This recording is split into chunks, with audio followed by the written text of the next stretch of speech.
मित्रों, जय माता दी। आज मैं आपके समक्ष लेके आई हूँ हल षष्ठी व्रत कथा। हल छठ का त्यौहार तो आप सभी जानते हैं। हल छठ माता की अनोखी माया है, वो सब पर बहुत दयालु हैं। तो हल छठ माता की कथा आप सुने और ध्यान दें। तो सुनिए। एक राजा थे। राजा का नाम चंद्रव्रत था। राजा चंद्रव्रत बहुत ही दयालु स्वभाव के थे, अपनी प्रजा का बहुत ध्यान देते थे। एक दिन की बात है कि राहगीरों के लिए वो तालाब खुदवाते थे। हर साल वो तालाब खुदवाते, किंतु उसमें पानी नहीं निकलता। पानी निकलता भी तो सूख जाता, और जितने राहगीर जाते तो सब उन्हें अभद्र भाषा का प्रयोग करते, गाली देते कि राजा कैसा राजा है जिसने इतनी तक व्यवस्था नहीं किया, कम से कम इतना तो राहगीरों के लिए करना चाहिए। यह सुनकर के राजा को बहुत ही दुख होता कि मैं करूं तो क्या करूं, पानी नहीं निकल रहा है, पानी के लिए कौन सी व्यवस्था करूं। इतना प्रयास के बाद भी पानी की व्यवस्था नहीं हो पा रही है। एक दिन की बात है, राजा तालाब पे जाते हैं। तालाब पर जाते हैं, वहीं सिर पे हाथ रख के बैठ जाते हैं। कहते हैं, हे वरुण देव, कौन सी ऐसी गलती हुई है, कौन सा ऐसा चूक हुआ है जिससे हमारे तालाब में पानी ही नहीं निकल रहा है। वरुण देव जब जान जाते हैं, ज्ञात हो जाता है वरुण देव को कि हमको हृदय से ये पुकार रहा है राजा, तो वरुण देव आकाशवाणी करते हैं। कहते हैं, हे राजन सुनो, जब तक तुम इस तालाब के पानी के लिए अपने पुत्र का बल नहीं दोगे, पुत्र का बलि दे दोगे, तभी जल निकलेगा। इकलौता पुत्र तुम्हारा है, उसी का बलि दे दो, तब पानी निकलेगा, तब जाकर के तुम्हारी जनता, तुम्हारी प्रजा तृप्त होगी। राजा सुन लेते हैं, प्रणाम करते हैं, और चिंता उनको और भी चिंता खाई जा रही है कि करूं तो क्या करूं। अब तो एक प्रश्न और खड़ा हो गया कि मैं कैसे क्या करूंगा। जब एक इकलौता मेरा पुत्र है, अगर उसकी बलि दे दूंगा तो क्या होगा, हमारा राज्य का उत्तराधिकारी कौन होगा, कैसे क्या होगा। मैं बहुत ही असमंजस में हूँ। भगवान से प्रार्थना करते हैं कि हे प्रभु, कोई हल निकालिए इसका, नहीं तो मैं क्या करूँगा। यही सोचते विचारते वो घर चले जाते हैं, अपने राजमहल जाते हैं। वहाँ भी रात्रि में उनको नींद नहीं आती है। रात्रि में जाते हैं तो विचार करते हैं, उनके मन में विचार आता है। क्या विचार आता है? विचार आता है कि उनका एक बेटा था और एक बहू, एक पोता, छोटा सा पोता था, 6 महीने का। उनके विचार आया कि बेटा अगर है मेरा तो पोता तो फिर हो जाएगा, इसीलिए मैं पोते की बलि दे देता हूँ। तो वो यही विचार बना करके अपने प्रश्न का हल निकाल लेते हैं। उन्हें थोड़ी सी अस्वस्थता हो जाती है कि चलो यही कर दूंगा, इतना त्याग करने से हमारा बेटा भी बच जाएगा और फिर हमें पोता भी मिल जाएगा। अगर एक पोता चला गया तो क्या हुआ, इतनी प्रजा के संतुष्टि के लिए, जल के लिए अगर एक पोते का बलि हो गया तो कोई बात नहीं, मैं दे दूंगा। घर पे सुबह अपनी बहू को बुलाते हैं, बहू से प्रश्न करते हैं, कहते हैं कि बेटा सुनो, एक ज़रूरी बात तुमसे करनी है। बहू कहती है, क्या पिताजी, बताएं, आप आज्ञा दें। राजा बोलते हैं कि ऐसा है कि तुम्हारे मायके से संदेशा आया है कि तुम्हारे पिताजी की तबीयत बहुत खराब है, तुम चली जाओ, देख के आ जाओ उनको। बहू तुरंत तैयारी करने लगती है। उसे चिंता हो जाती है कि हमारे पिताजी की तबीयत खराब है, मैं कैसे यहाँ रुक सकती हूँ, वो अस्वस्थ हैं, तो मुझे तुरंत जाना चाहिए। राजा ने पालकी वगैरह की व्यवस्था करा दी, कहारों का व्यवस्था करा दिया। बहू उनकी जाने के लिए तैयारी करने लगी, अपने बच्चे को भी तैयार करने लगी। तो राजा ने कहा कि देखो बेटा, बच्चे को मत ले जाओ, 24 घंटे की बात है, कल तुम वापस आ जाओगी, बच्चे को हम लोग संभाल लेंगे। क्या करना है, बच्चा अपना ही है और तो रानी साहिबा तुम्हारे बच्चे को संभाल लेंगी, क्या ज़रूरत है ले जाने की। बहू मान जाती है, सोचती है बात सही पिताजी कह रहे हैं, मैं चली जाती हूँ, देख करके चली आती हूँ, रात भर रह करके।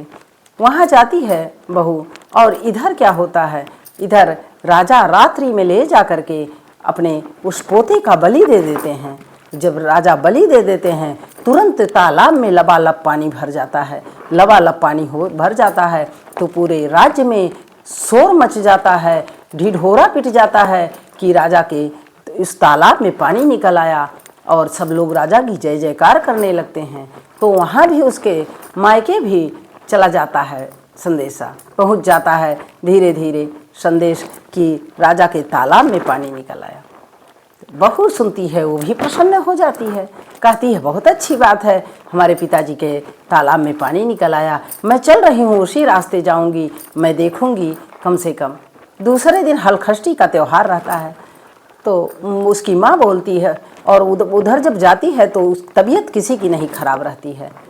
अब इसको चिंता तो होती है बहू को कि क्यों पिताजी ने भेजा, ऐसा नहीं भेजना चाहिए, जब किसी की तबीयत नहीं खराब है तो क्यों ऐसा भेजा। लेकिन उन्होंने सोचा कोई बात नहीं, इसी बहाने मैं मायके तो आ गई, चलो कोई बात नहीं। उसके बाद वो सुबह तैयार होती है तो उसकी माँ कहती है, अरे हलखष्टी व्रत है, तेरे एक बेटा है, इसलिए तू पूजा पाठ कर ले, फिर चली जाना, तुम्हें पालकी से जाना है, कहीं पैदल तो जाना नहीं कि जोते हुए खेत में जाना पड़ेगा तो दिक्कत हो जाएगी। इसलिए बेटा तुम अपना सारा पूजा पाठ कर लो, कथा वार्ता कर लो, फिर चली जाना।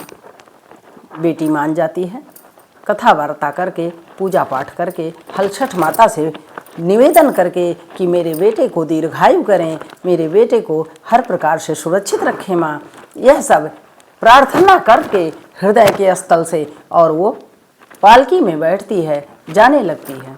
जब राजा के कहारों से वो कहती है कि देखो कहारों, मुझे उसी तालाब के तरफ से ले जाना जिस तालाब में पानी उतर आया है, 12 वर्षों से पानी नहीं उतर रहा था उसमें, आज मैं देखूंगी कि कैसे पानी निकल आया है। कहार तो सब जानते थे राजा की व्यवस्था को, कहारों को तो चिंता होने लगी। उन्होंने कहा कि महारानी आप ऐसे ही चले, क्यों चलेंगी उधर से, आपको क्या ज़रूरत है। उन्होंने कहा नहीं, मेरे आदेश का तुम पालन करो। कहार चुप हो जाते हैं, लेके जाते हैं तालाब पे। जब लेके पहुंचते हैं तो रानी क्या देखती है उनकी बहू कि उनका बेटा तालाब के तट पे एकदम पानी के बगल में ही खेल रहा है, एक पत्ते पर उसको लेटा हुआ खेल रहा है, और पानी लबालब भरा हुआ है, और लग रहा है कि अभी वो डूब जाएगा, अभी वो डूब जाएगा। और रानी जाती है तो मुँह धुलती है, और अपने बच्चे को देख करके तो स्तब्ध रह जाती है। कहती है कि अरे ये कौन सी व्यवस्था हमारे पिताजी ने किया, ससुर जी ने किया कि बच्चे को यहाँ छोड़ दिया, इतनी कैसे वो लापरवाही हो सकती है। लापरवाही से काम नहीं करना चाहिए। चलती हूँ, आज मैं बताती हूँ कि ऐसा क्यों किया गया मेरे बच्चे के साथ। और वो बच्चे को गोद में उठा लेती है, प्यार लाड करने लगती हैं, और लेकर के पालकी में बैठ जाती हैं और घर पे जाती हैं। तो महल में जब पहुँचती हैं तो राजा को तो पहले ही चिंता थी कि बहू आएगी तो मैं कौन सा जवाब दूंगा। राजा तो ऐसे ही बेहोश पड़े हुए थे चिंता में, किंतु भगवान बहुत ही कारसाज है। हलछठ माता बहुत ही दयालु हैं, जो उनसे दिल से मुरादें मांगता है वो उनकी पूरी करती हैं। फिर राजा देखते हैं कि बहू के गोद में वो बच्चा खेल रहा है। राजा प्रसन्न हो जाते हैं और बहू को सारा वृतांत बताते हैं। बहू पूछती है कि आपने वहाँ क्यों मेरे बच्चे को छोड़ा। तो राजा सारा वृतांत बताते हैं। हलछठ माता की जय जयकार होने लगती है। तो बोलिए हलछठ मैया की जय।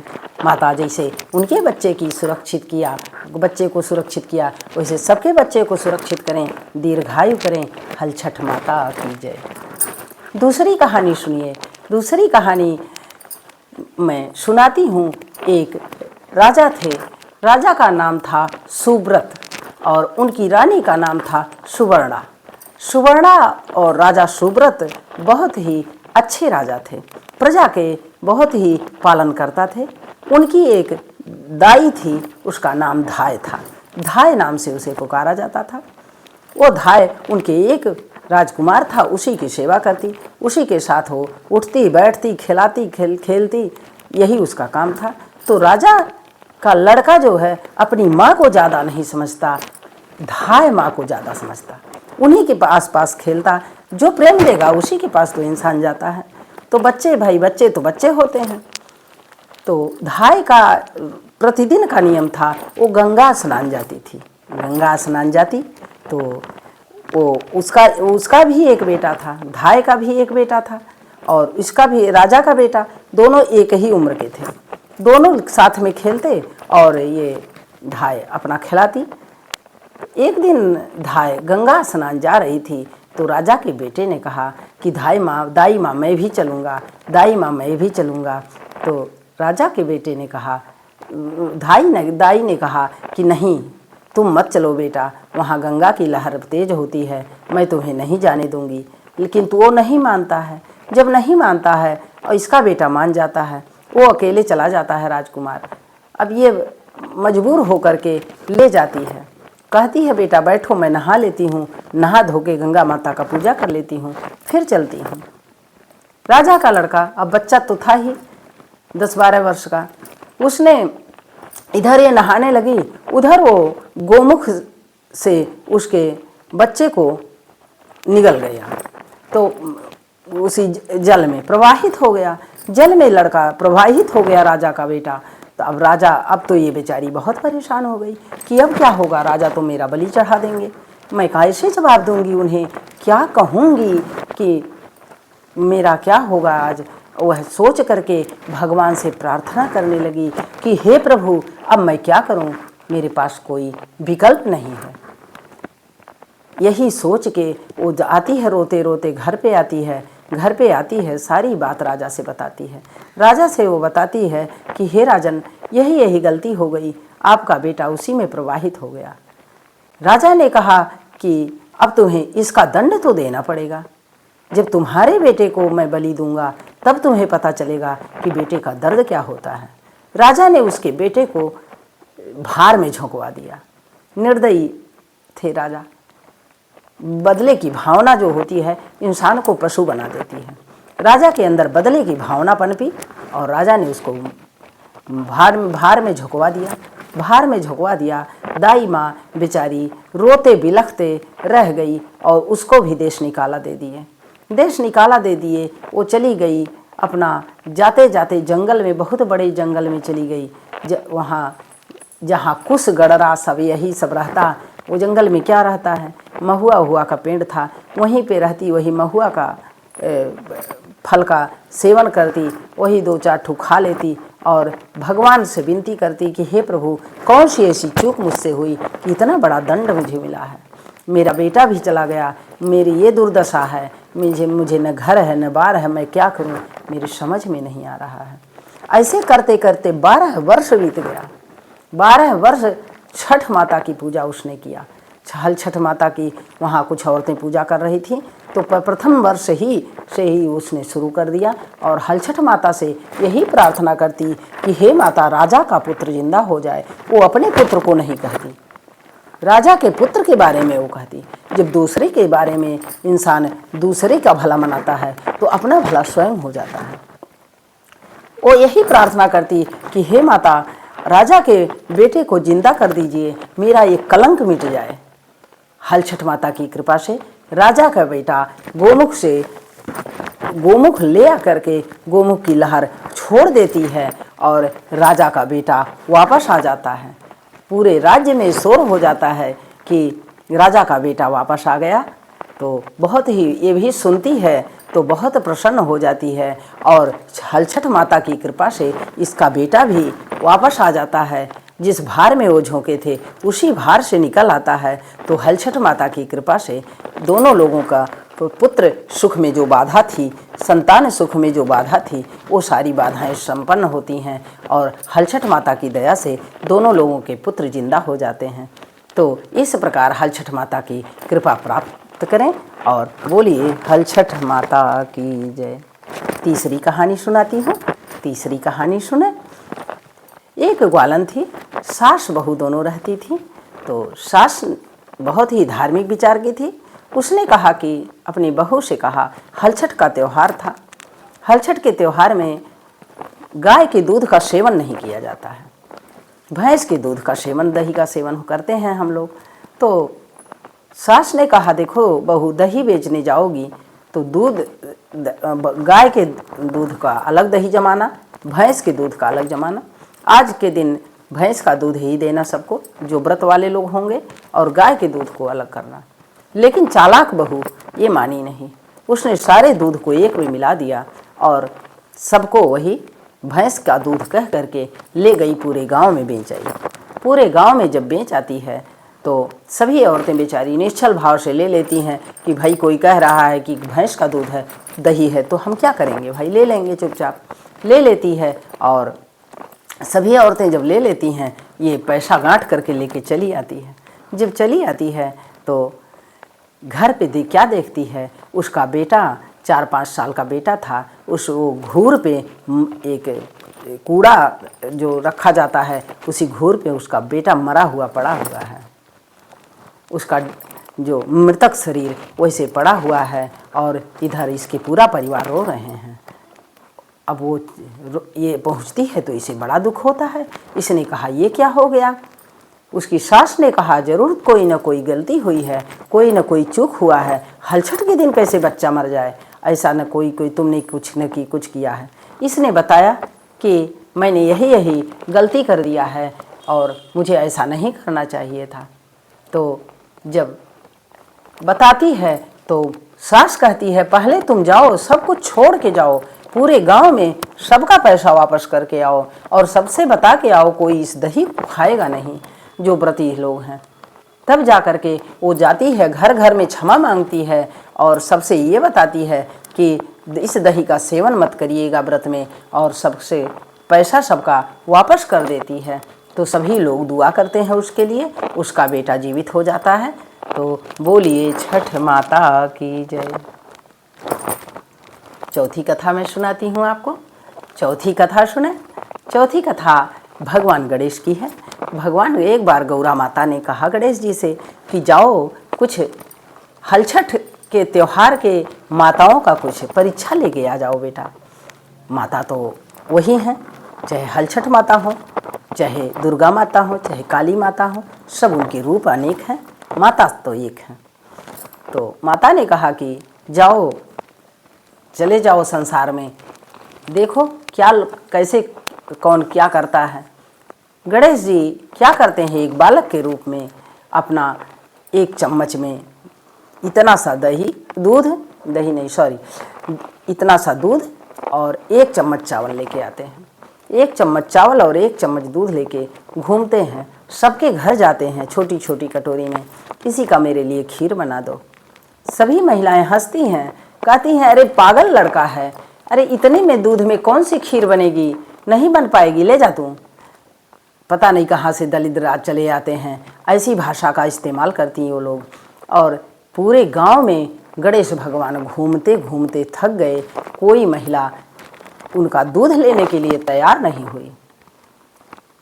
लौट रहे थे तो बीच गांव में एक बुढ़िया माँ रहती थी। बुढ़िया माँ बहुत ही सीधी, बहुत सज्जन, भगवान की परम भक्त थी, माता की पूजा करती बड़े ध्यान से, बड़े लगन से, किसी से कोई मतलब नहीं रखती, प्रपंच में नहीं रहती थी वो। उसके बाद उस बुढ़िया माँ ने देखा कि ये बच्चा सुबह से दौड़ रहा है, जरा देखूं तो कि क्या है। उन्होंने बच्चे को बुलाया, कहा बेटा इधर आओ, क्या बात है। गणेश भगवान ने कहा कि माता ये एक थोड़ा सा दूध लाया हूँ, थोड़ा सा चावल लाया हूँ, इसी का खीर बना दीजिए और बनाइएगा तो गणेश भगवान का भोग लगा लीजिएगा, और जो खीर बचेगी उसको पूरे गांव में बांटवा दीजिएगा। तो मुस्करा देती है बुढ़िया, मुस्करा के जवाब देती है ठीक है बेटा। उसके मन में तो ये होता है कि इतनी सी चावल में कितना खीर बनेगा कि पूरे गांव में बंटवा दूंगी। यही सोच के वो मुस्कराती है और मुस्करा करके कुछ बोलती नहीं है, सोचती है कि परमात्मा की महिमा पता नहीं क्या है, चलो करते हैं, देखा जाएगा। उसके बाद भगवान का नाम लेकर के वो खीर बनाने को रख देती है। खीर जितना बनाती है छोटे भगोने में रखती है, खीर उफनता जाता है, दूसरे में खाली करते जाती है, करते करते उसके सारे घर के बर्तन भर जाते हैं, खीर ख़त्म ही नहीं होती और वो भगोना भरता जाता है। पूरे घर का, पूरे पड़ोस का बर्तन भर गया और उसकी खीर इतनी ज़्यादा हो गई और इतनी मधुर खीर बनी कि क्या कहना। उसके बाद जब खीर बन के तैयार हो गई, गणेश भगवान ने कहा था कि माँ इसको बना के रखना, भोग लगा लेना, गांव में वितरित कर देना, मैं शाम को वापस आऊँगा आपके पास। कहा ठीक है बेटा, आ जाना। और उसके बाद जब खीर बनता है, भोग लगा देती है भगवान का, पूरे गांव में प्रसाद वितरण करती है, कहती है भगवान गणेश का प्रसाद ले लीजिए। सभी महिलाएं प्रसाद लेती हैं, सभी पूरे गांव में कोई बच्चा नहीं बचता है, सबके लिए प्रसाद हो जाता है। और जो प्रसाद बचता है, ज़्यादा बच जाता है बांटने के बाद भी, जब बांटने के बाद भी बच जाता है तो शाम को गणेश भगवान आ जाते हैं बालक के रूप में। कहते हैं माँ बंटवाया आपने स्वतः खाया? उसने कहा नहीं बेटा, आप खाए ही नहीं, मैं कैसे खा सकती हूँ। गणेश भगवान को उसने भोजन परोसा और गणेश भगवान ने खीर खाई, फिर भी खीर बच गया। बुढ़िया माता ने खाया। उसने उस बालक ने कहा, गणेश जी के रूप में जो बालक आया था, बालक ने कहा कि इस खीर को माता इसी अपनी झोपड़ी के अंदर आंगन में गाड़ देना। जब तुम्हें कोई आवश्यकता पड़े, जब तुम्हारे घर कोई दरिद्री पड़े, परेशानी हो, कुछ भी ना तुम्हारे पास सहायता करने को हो, तो इस गड़े हुए खीर को तुम जरा सा खोद के देख लेना, तुम्हारी सहायता हो जाएगी। उसके बाद यही कह के गणेश भगवान चले जाते हैं। जब वो बुढ़िया बहुत दिनों के बाद, उसके एक दिन बहुत ही आपत्ति आ पड़ी, उसने कहा लाओ देखते हैं। उस बालक ने कहा था कि खीर गाड़ दो, जब ज़रूरत पड़ेगी तो निकाल लेना। उसमें देखती क्या है कि सोने चांदी के जेवर भरे हुए हैं, रुपया पैसा भरा हुआ है, अशर्फियाँ भरी हुई हैं। और उसने निकाला और अपना घर द्वार सब महल अटारी बनवा लिया।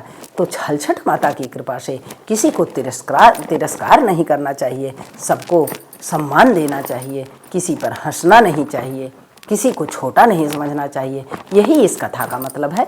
आप भी इसका पालन करें और इसका अभीष्ट फल प्राप्त करें।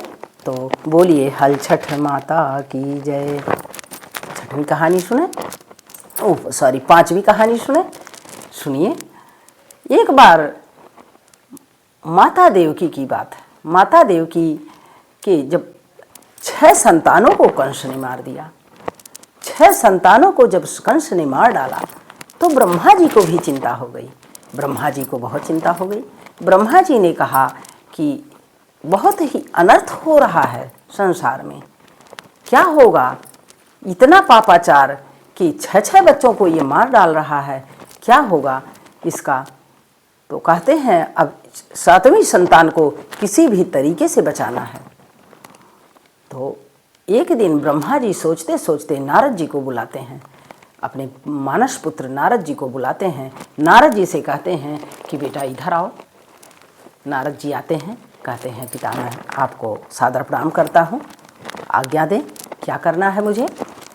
ब्रह्मा जी ने कहा जाओ देवकी को कोई उपाय बता दो जिससे उसका संतान जीवित हो जाए। अब की बार 7वीं संतान कम से कम जीवित हो जाए। तो नारद भगवान जाते हैं, देवकी माता से मिलते हैं, मिलने दिया जाता है वो, क्योंकि वो देवर्षि थे, उनको तो कोई रोकने वाला नहीं था। कंस के दरबार में जाते हैं, सीधे कहते हैं मुझे मिलना है, तुरंत आदेश हो जाता है। देवकी माँ मिलती हैं, देवकी माँ रोने लगती हैं, वसुदेव जी रोने लगते हैं, कहते हैं मेरे किस कर्म का ये फल है, मुझे कारावास मिला है इतने दिनों का। नारद जी समझाते हैं चिंता मत करें, अब आपके दुख के बादल कटने वाले हैं, अब चिंता बिल्कुल ना करें। यह कह करके देवकी माता को उपाय बताते हैं कि हे माता हलछठ देवी का आप व्रत करें, हलखष्ठी देवी का व्रत करिए, कुशा का पूजन करिए, माता को प्रसन्न करिए और आप जोते हुए खेत का अन्न मत ग्रहण करें, यही इसका नियम है। भैंस के दूध का उपयोग करें, आपका यह व्रत संपूर्ण होगा और इसके बाद आपकी यह संतान निश्चित है जीवित होगी। माता तो प्रसन्न हो जाती हैं। देवकी माता कहती हैं कि देवर्षि आपको बहुत बहुत धन्यवाद, आपने कोई कम से कम मुझे रास्ता दे दिया, मार्गदर्शन दे दिया, मुझे अब मेरा यह कार्य पूरा हो जाएगा, मेरी संतान जीवित रहेगी। नारद जी बता के चले जाते हैं तो भगवान की कृपा होती है कि भगवान उनके गर्भ को रोहिणी के गर्भ में डाल देते हैं और रोहिणी के गर्भ में जब इनको परिवर्तित कर दिया जाता है और उनके गर्भ को इनमें परिवर्तित कर दिया जाता है, तो रोहिणी के गर्भ से बलराम जी का हलछठ के दिन ही उत्पन्न होते हैं बलराम जी। बलराम जी का जन्म होता है हलखष्टी के दिन, भाद्रपद मास के 6वीं तिथि के कृष्ण पक्ष के, तो उसी दिन बलराम जी उत्पन्न होते हैं। इसी नाते उनका नाम एक नाम आप लोग जानते ही होंगे कि उनका एक नाम हलधर है। हल को धारण करते हैं कि हल से जोते हुए चीज़ का इसमें सेवन नहीं किया जाता है, तो इसी नाते उनका नाम हलधर पड़ा। हलखष्टी देवी का व्रत किया था देवकी माता ने, तो उस बलराम रूपी पुत्र को उन्होंने प्राप्त किया था। तो हलखष्टी माता ने उनकी देवी की माता को के अभीष्ट फल को प्राप्त किया देवकी माता ने हलखष्टी माता की कृपा से। तो आप भी कृपा पात्र बने और आप भी अभीष्ट फल की प्राप्ति करें। तो निश्चल भाव से माता की पूजा करें। निश्चित है माता प्रसन्न होती हैं, सबके मनोभाव को जानती हैं, सबके पुत्र को दीर्घायु करेंगी। और बोलिए हलछठ माता की जय। चलिए 6वीं कहानी सुनाती हूँ आपको। 6वीं कथा इस प्रकार है। एक देवरानी जेठानी थी, पास पास में रहती थी। एक का नाम था तारा और दूसरी का नाम था विद्यावती। तारा तो बहुत चालाक स्वभाव की थी, बहुत निर्दयी स्वभाव की थी, और विद्यावती जो थी वो बहुत ही सरल स्वभाव की थी, बहुत ही दयावान थी, बहुत ही उसके अंदर करुणा का भाव था, वो बहुत ही सज्जन थी। दोनों महिलाएं आपस में दरवाजे पे खड़ी होकर बात करती। आपस में एक दिन की बात है कि एक ने खीर बनाया, एक ने माहर बनाया। दोनों आपस में बतिया रही हैं कि आज बहन मैंने खीर बनाई है, दूसरी ने कहा आज मैंने माहर बनाया है।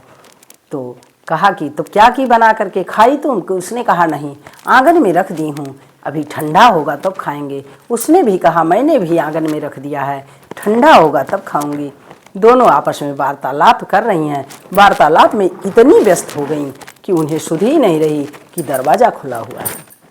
दरवाज़ा खुला था, 2 कुत्ते गए, उनके घर में भी गए, तारा के घर में भी गए, विद्यावती के घर में भी गए, और दोनों कुत्तों ने खूब बढ़िया से खाना शुरू कर दिया। उनका खीर भी जूठा कर दिया, इनका माहर भी जूठा कर दिया। अब तारा जब गई अंदर देखने, तो तारा ने तो उस कुत्ते को बंद कर दिया, क्योंकि वो तो बहुत निर्दयी महिला थी। उसने कुत्ते को कमरे में बंद करके अब बहुत मारा, इतना मारा कि वो लंगड़ा हो गया। किसी तरीके से वो भागा। और इधर विद्यावती जो थी वो दयालु थी, वो हर जीवों पर दया करती थी। उसने जब देखा, कहा अच्छा जूठा ही जब कर दिए, तुम्हारे ही अंश का था, जाओ तुम खा लो। सब ले जाके बाहर डाल दिया और कहा जाओ खा लो, कोई बात नहीं, तुम्हारे ही अंश का था। यह कह करके उसने कुछ नहीं करा। जब दोनों कुत्ते दूसरे दिन मिलते हैं तो बात करते हैं आपस में, कहते हैं तुम तो माहर खाने गए, मैं तो खीर खाने गया, तुम्हारा क्या हाल मेरा क्या हाल। आपस में दोनों बतियाने लगे। जब दोनों बतियाते हैं तो जो तारा का माहर खाया था उसने कहा कि